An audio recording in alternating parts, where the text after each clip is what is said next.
చిత్తూరు జిల్లా ఐరాల మండలంలోని అరగుండలో X MPTC sarpanch G కరీంబాయి ఆధ్వర్యంలో భారీ క్రికెట్ టోర్నమెంట్ నిర్వహిస్తున్నారు. ఈ టోర్నమెంట్ మొత్తం 20 రోజుల పాటు జరగనుండగా సుమారు 30 జట్లు పాల్గొంటున్నాయి. యువతలో క్రీడా స్ఫూర్తిని పెంపొందించే లక్ష్యంతో ఈ పోటీలను నిర్వహిస్తున్నట్లు నిర్వాహకులు తెలిపారు.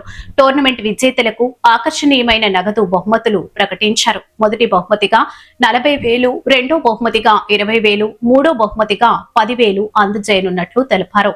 ప్రతిరోజు ఉత్కంఠభరితమైన మ్యాచ్లు జరుగుతుండగా స్థానిక యువత మరియు క్రీడాభిమానులు పెద్ద సంఖ్యలో హాజరై మ్యాచ్లను వీక్షిస్తున్నారు. ఈ సందర్భంగా ఎక్స్ ఎంపీటీసీ సర్పంచ్ కరీంబాయి మాట్లాడుతూ గ్రామీణ ప్రాంత యువతలో ఉన్న క్రికెట్ ప్రతిభను వెలికితీసి వారిని ప్రోత్సహించడమే ఈ టోర్నమెంట్ ప్రధాన ఉద్దేశమని తెలిపారు.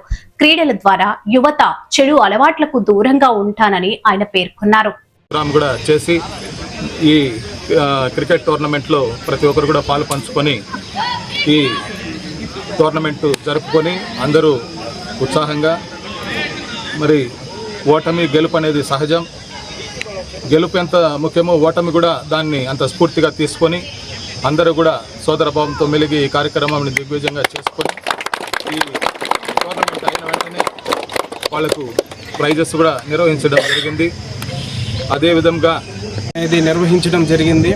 అలాగే ప్రైజెస్ విషయానికి వస్తే కూడా 10 రూపాయలు అయ్యే ఖర్చునే లేదు. మన పిల్లలు బాగా చేయాలి. ఓపెన్ టోర్నమెంటు ప్రతి మండలంలోనూ ప్రతి జిల్లాలో నుంచి కూడా ప్రతి ఒక్కరు వచ్చి పార్టిసిపేట్ చేయండి. దీన్ని యువతకి ఇక అటు విద్యార్థులందరికీ కూడా ఒక ప్రోత్సాహకరంగా ఉంటుందని చెప్పేసి 40,000 రూపాయలు ప్రైజ్ మనీ ఏదైతే నిర్వహించడం జరిగిందో అందరికీ కూడా సంతోషకరంగా ఉంది.